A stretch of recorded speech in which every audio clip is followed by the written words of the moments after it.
Okay, welcome to Intermediate Television. This is our class section for this week. We'll do I'll do one more video for you after our meet on Tuesday, and we'll talk about getting your feet wet or doing some audio and some video and things like that. Today I want to cover two sections. I want to talk about jump cuts and crossing the line. I've got a video I want to show you that first off, that is jump cuts. So let me just jump right into that. Let's take a look. Blizzard Bash is a demolition derby that's been going on for 3 years. It's 3 days worth of demolition derby that demolishes everything in sight. $5,000 to win, winner take all. This will be my first time in Blizzard Bash. Did pretty well this season, so I just wanted to finish the season off with a big bang in Blizzard Bash, one of the biggest derbies in the country, against some of the better drivers in the country. Game on. When they've dropped the flag, it's game on. You have to have your big boy panties on. You better be ready to rock and roll. It's rough. It's wild ride. Blizzard Bash is a demolition derby that's been going on for...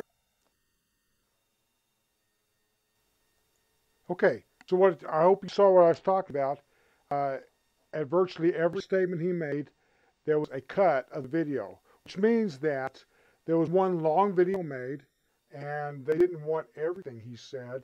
So in order to get the key points that they wanted, they end up getting just some very specific little areas here and there, and that was, and the end result was, it was a very jumpy, hard to watch cut.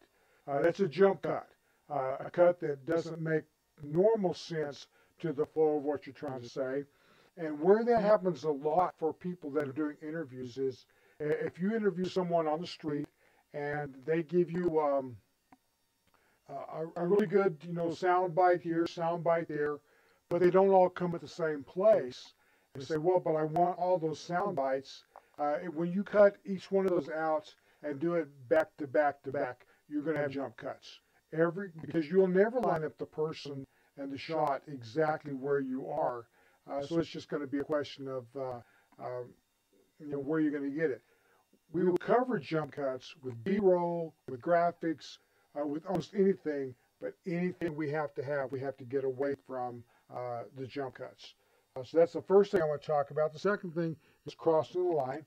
I've got another little video for you. Let me bring that up.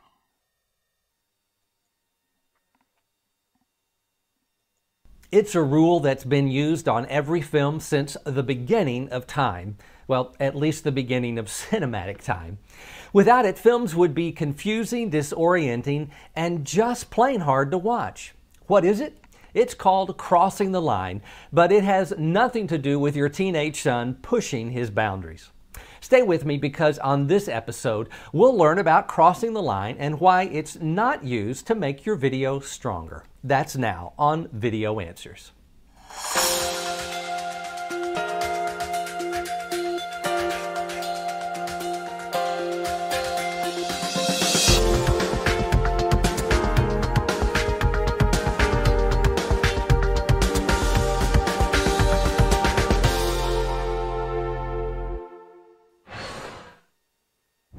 Thanks for joining me on the 68th episode of Video Answers, the resource with video production help for your business. Film and video is all about telling a story. For your audience, that story has always been seen through the eye of the camera. That's why camera placement has certain rules that are followed. Now, one of those rules has to do with screen direction. Let me give you an example. In this shot, our actor is moving across the screen from right to left. So when we cut to different angles of that same action, as long as that screen direction is consistent, it all makes sense. But the moment the screen direction changes and we abruptly see our actor move from left to right, the scene becomes confusing. That happens when the camera breaks a rule and crosses the line. In every scene, there is an imaginary line that runs through the scene. In this case, the line is here. As long as the camera stays on one side of that line, the screen direction is always consistent. But the moment the camera jumps to the other side of the line, causing the screen direction to change, we say the camera has crossed the line. And crossing the line just means successive shots are filmed from the opposite side of the line. In the words of Dave Knox, author of Strike the Baby and Kill the Blonde, an insider's guide to film slang, cross the line by putting the camera in the wrong place and all hell breaks loose. It's like driving your car down the highway on the wrong side.